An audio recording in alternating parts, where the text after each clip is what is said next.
Welcome to Rhyme and Reason. I am your host, Wanda Reid, and I am glad that you have decided to join us on today. Now, today I have a young man by the name of Darryl Barr. Because the listeners do not know you, and I'd like us to begin by you describing who you are and just introducing the audience to you. I am Darryl Barr. I'm in family, family issues or relationship issues.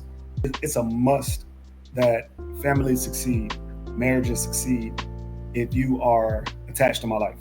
And so I'm going to do everything I can to help that along if you're open. I moved to Jacksonville, Florida, from North Carolina, Florida, to work for the Department of Defense in aviation. Unfortunately, it didn't work out. So I started doing contract work. Like I said, I found this contract, or this contract found me. God blessed me with the contract, however you want to word it.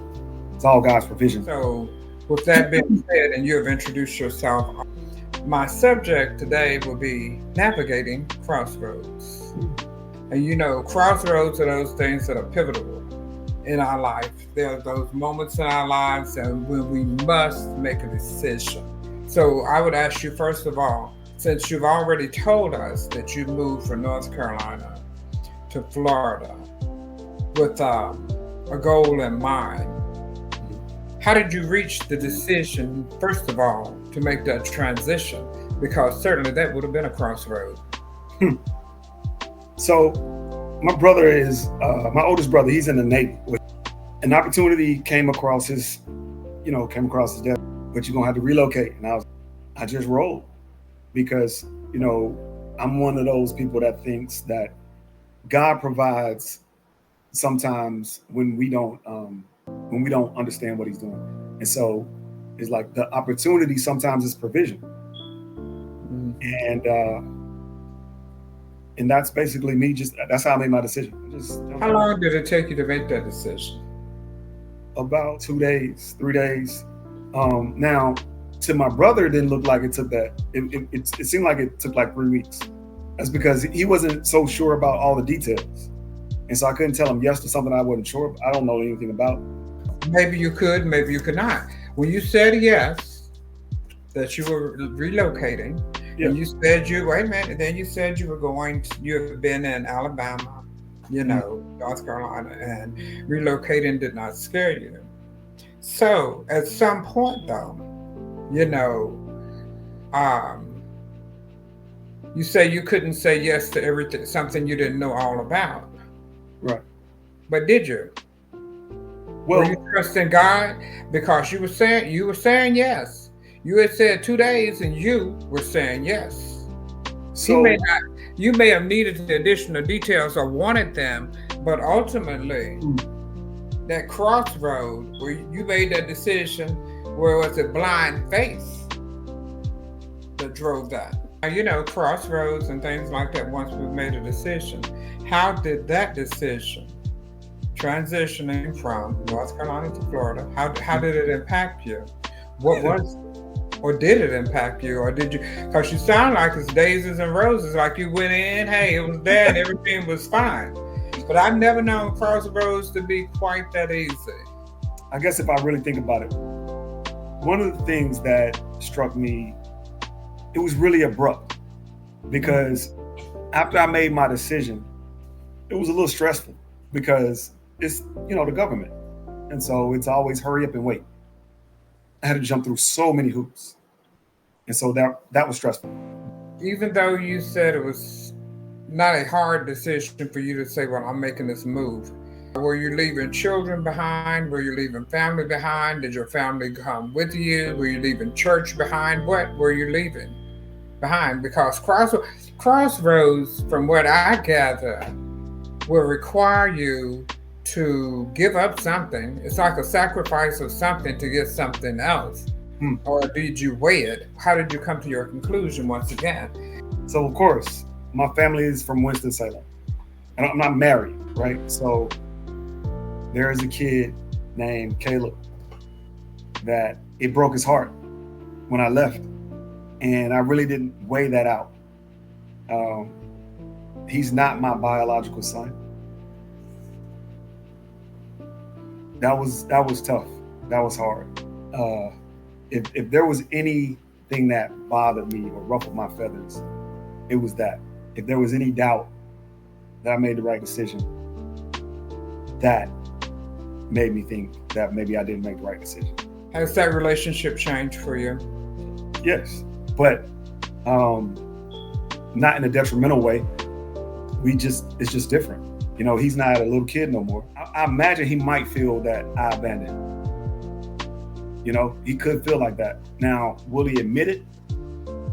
If I press him, I think he may admit that, but he won't come out and say it to me. When I think about Crossroads for myself and different decisions that have impacted my life, things, choices I have made, for sure, there have been some regrets about the choices. If I could redo my life, there have been regrets about some choices because in hindsight, they weren't the best thing that I should have done.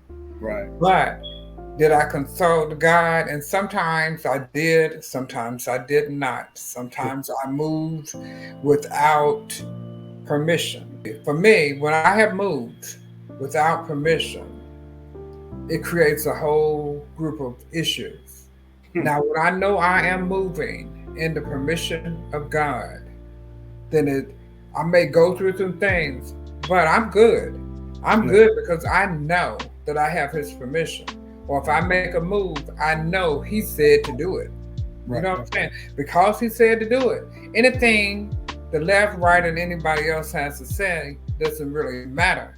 I'm not disregarding their feelings, but I am more aware of what God is saying, since man has no heaven or hell to put us in. I do feel like that you said that you have regrets in regard to that relationship and all of that, because a lot of things changes. Life will change your relationship. For sure. Different people. Mm-hmm. And it depends on who it is and how they take it and how you handle it. You know what I'm saying? And how you handle it. But I'm going to move on past that. I'm going to move on past that, and we're going to move into that effectiveness of a crossroad. So now you did this crossroad and you made the transition and all of that, which we've said. Now, and we also know that you had some feelings about that move. However, once you made the decision and you got where you were supposed to get, and the bureaucracy of whatever that looked like is no longer holding you. Mm-hmm. Did you find that it was a benefit? Did you find that it was a move that you should have made? Or do you think that you regret it? Crossroads change your life. I don't care what they are. Yeah, they do. A little bit of doubt in our mind about, you know, did I make the right decision? Am I being the person that I need to be? Just stuff like that. Should I have stayed a little longer? Should I have, all of that stuff. It's going to be a little regret. It's just the nature of the beast. But I do feel like I had to face some things here I probably would have faced differently back in North Carolina. A lot of benefits too. In North Carolina, I have families everywhere, right? So people, I can say, hey, listen, this is what I'm dealing with. What do you think?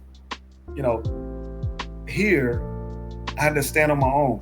Not that I haven't had to do that before, but it was different because it's too far to drive for a 20-minute intervention or a 2-hour intervention. It's like, 7 hours, 6.5, 7-hour drive from my hometown. So one of the things I had to do was I had to make a decision to stay the course. Had I not made that decision, I wouldn't have gotten blessed with the contract that I was referring to earlier. So yeah, it's taught me that. So I don't have the regrets as far as that concerned, but yeah, regrets come. Okay, so do you think that this crossroad decision was more of an opportunity for God to grow you, to stretch you? 100%. And in what way did it grow you and stretch you? So, nobody knows me here. So if I had integrity in North Carolina, I need to maintain that integrity here in Florida.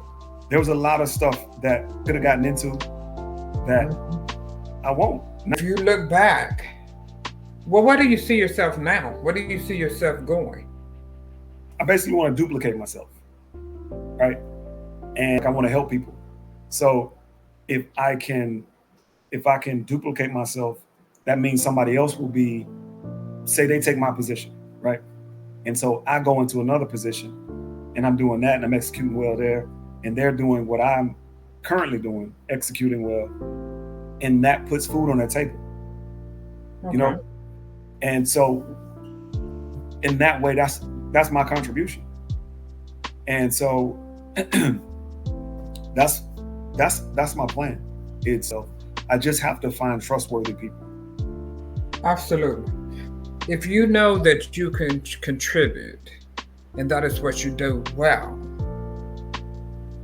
do you not think that your contribution, other than giving somebody a job, should be a spiritual contribution in which you're sowing into the lives of, let's say, young people, if that is your gifting that you should be doing? I'm always sowing. I'm always talking to guys. I'm always, especially men. I don't really. That sowing into the lives of people on a continuous basis is an absolute. So therefore, am I wrong to say that, or to assume that there are relationships that you have, even though they're not, quote, your blood family, that have been established with young people? As far as, the guys that I know that are in Florida, I'm going to always look for opportunities to, be led by the Spirit, right? Like I've had several conversations that, really went the way that God wanted to go, because I and what I had to say. As I listened to you talking about even coming to Florida, or going to Florida, that you needed to be able to maintain your integrity in another state. And you're absolutely correct, because God's eyes see us all, wherever we are, so we can't outrun Him. Right. Not at all.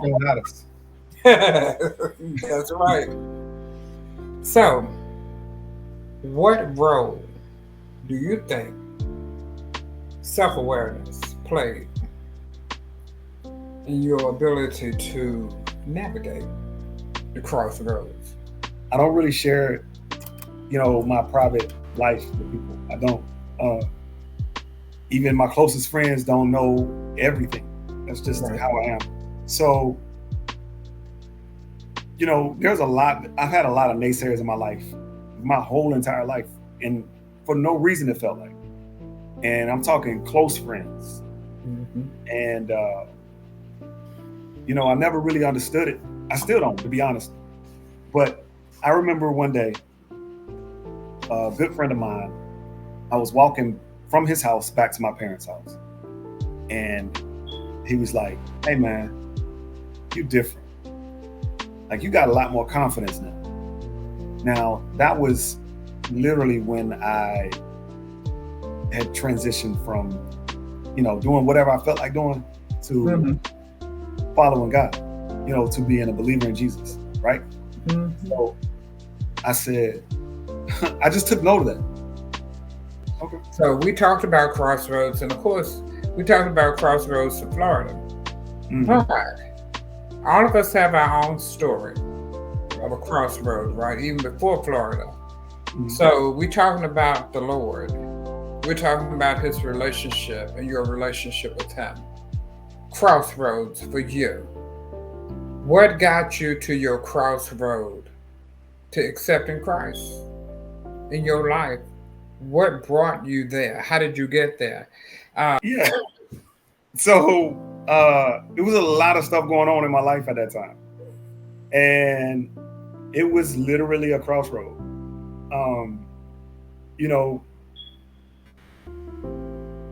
People talk about, preachers specifically, they talk about the moment of crisis, right? Like that's that crisis moment is really when you make the decision to follow Christ or not. So I had a lot of stuff being thrown at me. I was going deeper and deeper into that street mentality, and opportunities kept opening up to me to go further and further into that life. And so, you know, I'll just say this. I didn't go without fighting. And I will give you this. So there was this young lady. I had just met her, and it was a Saturday. It was a Friday or a Saturday night, and it was a Friday night when I met her. So I met her on a Friday night, and we clicked instantly.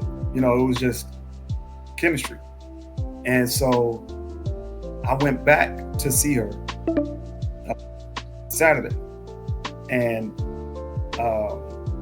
then it got a little, you know, hot and heavy, but I had to leave. And so when I left, I told her I'd be back, and that was on a Sunday. But I always, like, my mom and dad always made me go to church. So that Sunday morning, I was going back after church. I was like, after I leave church, I'm coming back. And so it was that morning that I gave my life to Christ, and it wasn't because I didn't want to go talk to the girl, you know. There was a preacher there who never preached another sermon after that. He passed away. He said his sermon was, "How long?" And at that moment, when he said those two words, my whole life flashed in front of my eyes. What did he say? How long? And of course, the context is he was saying, how long before you give your life to Christ? How long are you going to keep putting it off? And I saw every time I said in my heart, when I was talking to God, like, I'm gonna get it right when I get 12, when I get 15, when I get 16, you know what I mean? That's what happened. And I said, I'm not, I gotta go. I got something to do after this. And so he was like, you know what? Nobody's gonna come to the altar. Let's just all come around the altar and pray. So we did, bow my head. And so we were all just in a circle praying, and I couldn't resist. That moment right there, I submitted. So with that being said, that reminds me of a particular scripture that I have picked for this podcast. Okay. And it's Proverbs 16:9. And it says, the heart of man plans his way, but the Lord established his steps. Ultimately, God determines the course of our lives. Amen. One more thing I want to ask you. What would be the thing that you would want these particular listeners to know? What is your takeaway that you want them to have? When the interview is over and it's all said and done, what do you want them to know? Honestly,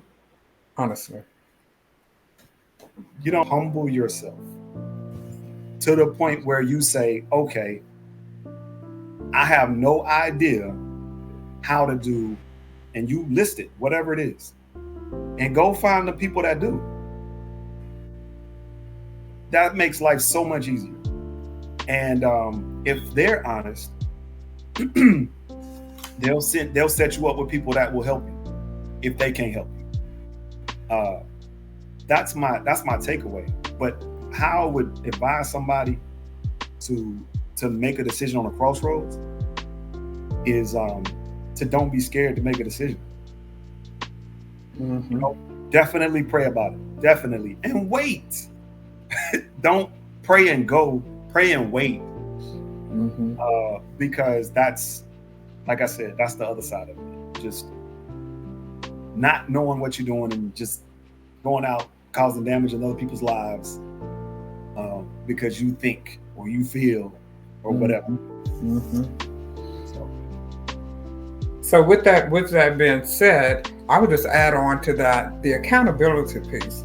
I would say that we all need accountability pieces, meaning that I have accountability people when in my life, whether it's because I have to be accountable. If I'm not accountable, then I'm running havoc on my own life and then wondering how can I bring it back into place, right? But when you have accountability people in your life, they would challenge you. They love you. Those are people that love you now. Right. You know, I want the kind of people in my life and the friends that are in my life that love me enough to not agree with me with everything that I say or everything that I do. But I want to also know where that remark or that response is driven from. I want to know that it's not because of envy, but I want to make sure that it's out of love. So you don't have to agree with me, but you need accountability people in your life. And first of all, we should talk to God. You know, our conversation should definitely begin with God, but also He has natural beings walking around here that have information that will help us. You know, and you're absolutely right. We should not be ashamed or scared to go find somebody that can help us. But I want to thank you for coming on to Rhyme and Reason, Barr. It has just been a pleasure. It's good seeing you, and once again to join in the conversation and share.